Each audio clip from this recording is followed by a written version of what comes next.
Love on the Byline by Xio Axelrod, performed by Lynn Wright and William Leroy. It's impossible. Blake Dillon sat back in her chair, dark eyes flashing with irritation as she stared down Professor Crosby. And to me it seems to be rooted in privilege.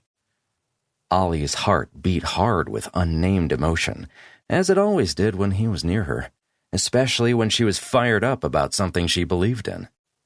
At the front of the room, Professor Crosby leaned against his desk, his arms folded, and regarded Blake with his steely gaze. Ms. Dillon, a true journalist will remain impartial because it is impossible to convey a story fairly and accurately when operating under bias.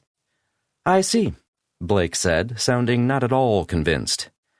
You're saying reporters need to dehumanize themselves. Crosby's laugh conveyed his disbelief and his dismissal. He ran a hand through his graying hair.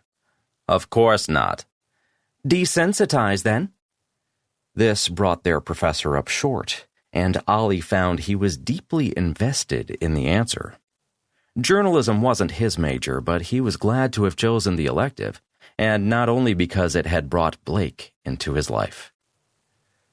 I'm not trying to be challenging for the sake of nuisance, she said. I only want to understand your position.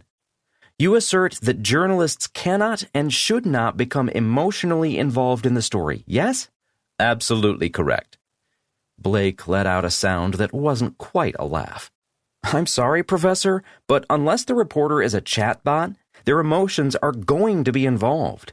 If I'm doing a story on, let's say, systemic injustice or reproductive health, it's impossible for me to remain detached from those subjects.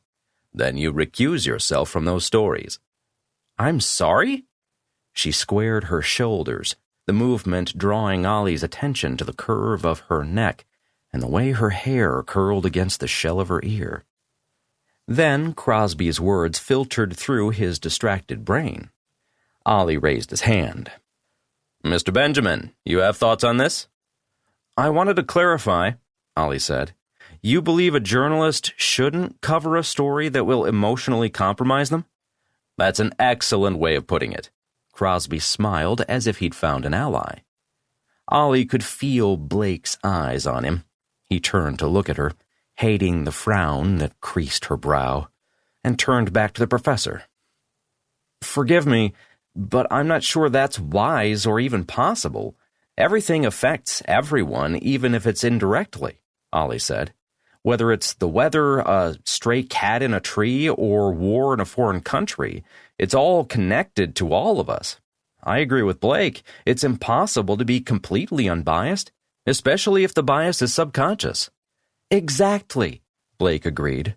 Her soft, full lips, which had been pressed into a hard line, pursed.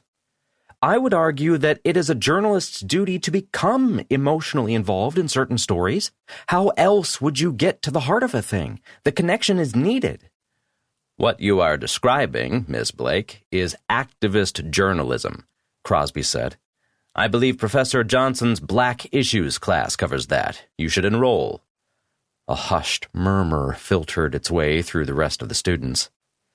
Beside him, Blake took a deep breath that seemed to lower the temperature of the room. Professor Johnson's African American Studies course is quite popular, sir, she said calmly, though her hand was curled into a fist under the desk. I tried to enroll, twice, but there's a waiting list. I had to settle for your class.